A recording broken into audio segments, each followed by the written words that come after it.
Hi, my name is Estrella Lujan, and the subject that I'm going to be talking about today is the Pecos Hemis Pueblo and the lost language of the Pecos Pueblo. The history is mostly what I'm going to talk about at first, and I got a lot of this information from hemispueblo.org, the direct site of the Hemis Pueblo. Um, in Toa, the Pecos Pueblo is known as the Pekish, place above the water. During the Great Migration by ancestral Puebloans, the Pecos were part of the Hemis people, the Hamish, and traveled the northern and northwestern mountain ranges, broad valley, and mesa country in the southwestern part of the U.S. This is when the Pecos Pueblo, branched away from the Hemis and took a southeastern migration route, stopping in Corncob Valley, today known as Pecos River Valley, where they built separate villages from the Hemis Pueblo people.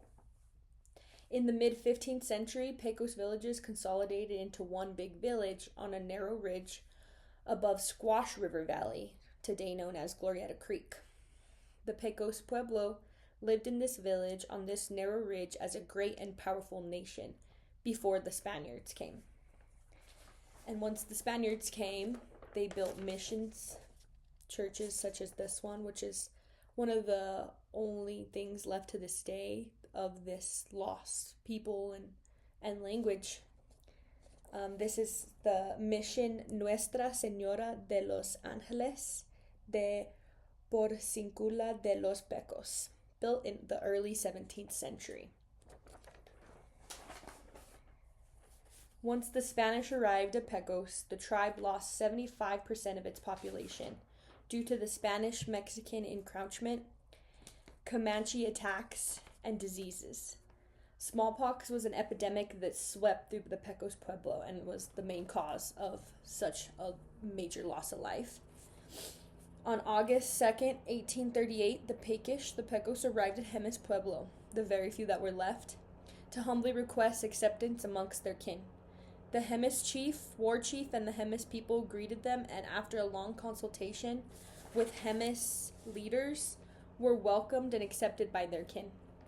Today, descendants of the Pecos Pueblo reside with the Hamish, and are one with the people, Pueblo, and culture.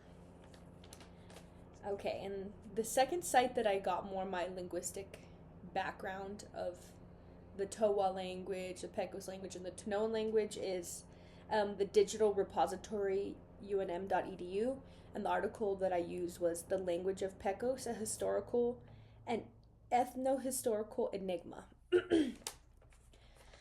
Many believe that the Pecos language was a closely related dialect of Towa. The root language is believed to have been of Tanoan language heritage, which Towa is also from.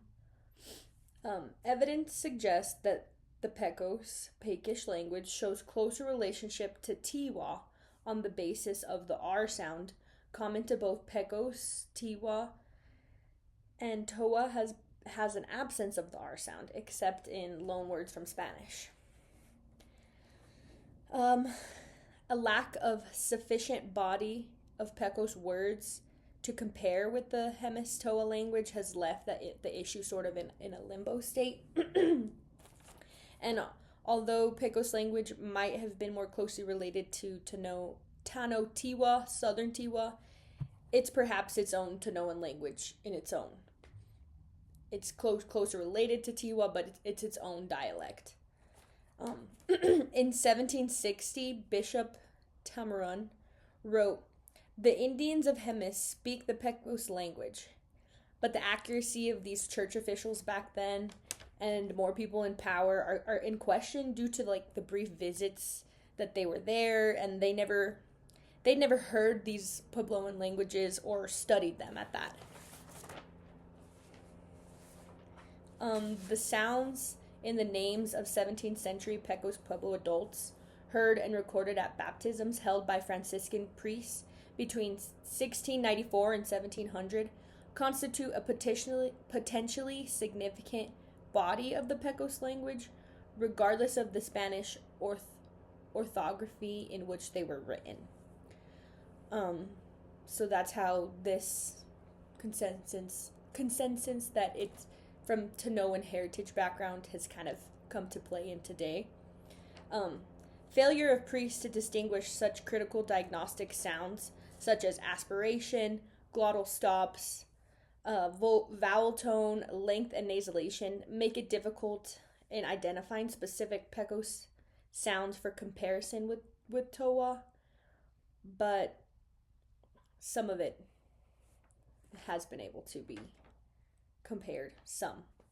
Um, and then some of the more linguistic research that I was able to read on was from Paul Krotsky, linguistic anthropologist.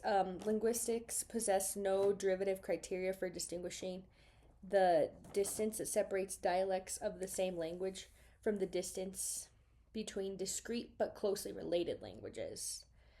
More recently, linguist Logan Dean Sutton remarks that the move to Hemis by the remaining Pecos survivors suggests the language was indeed either a dialect of Towa or a closely related language, and indeed the differences in Tanoan and the two language dialects testify that the Hemis and Pecos people had been separated for several centuries before the coming of the Spaniards and the Europeans.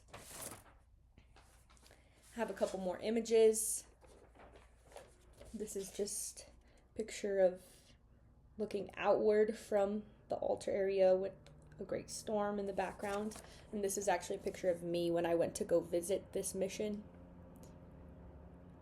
It's all that's left, and it's a great trip now to this day called Pecos Historical National Park if you ever want to check it out.